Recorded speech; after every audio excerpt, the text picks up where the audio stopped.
everyone, Crafer here, and in this video I will be telling you how you can use your button tag to execute many commands. So in the last two episodes we learned that how you can create the button tag and how you can customize it. So today I will be telling you how you can execute commands using it. So let's get right into it. So to execute any type of command, you need a JavaScript file. So to create it, right click on a folder, get a new file, name it main dot. So for JavaScript, it's JS. Okay. So as we link the CSS, we need to link the JavaScript also.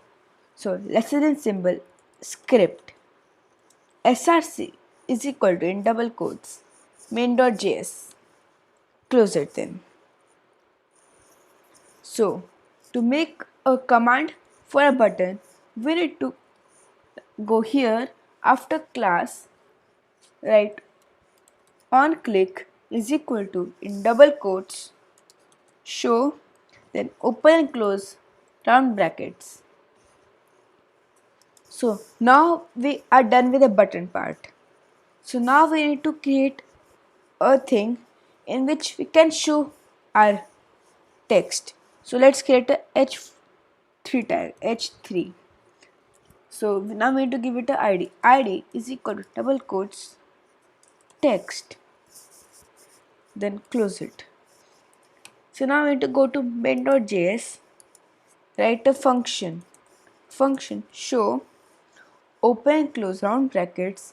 After round brackets you need to give open and close curly brackets, then press enter.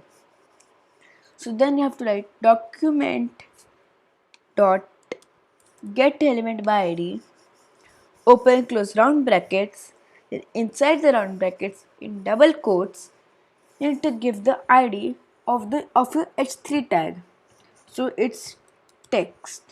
Then after the round brackets you need to give dot, then inner html is equal to in double quotes. So it's a text, so we need double quotes. If you want to make it to a number, no need for double quotes. So inside double quotes, subscribe. So now let's test it.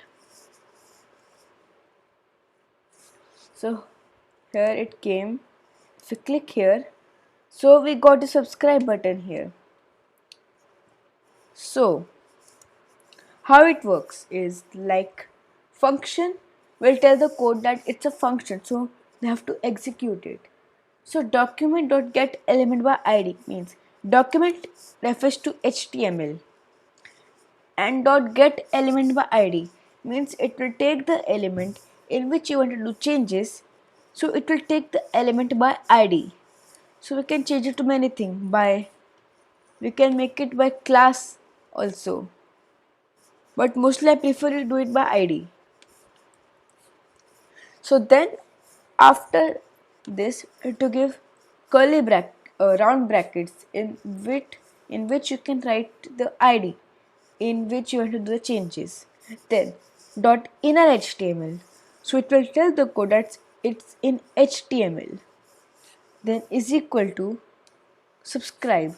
So now it's currently subscribed, so we can use double quotes and make it 100, and then we live test it. So we got the 100.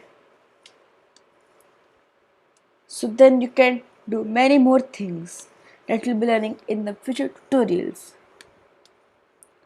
So now this was it for this video.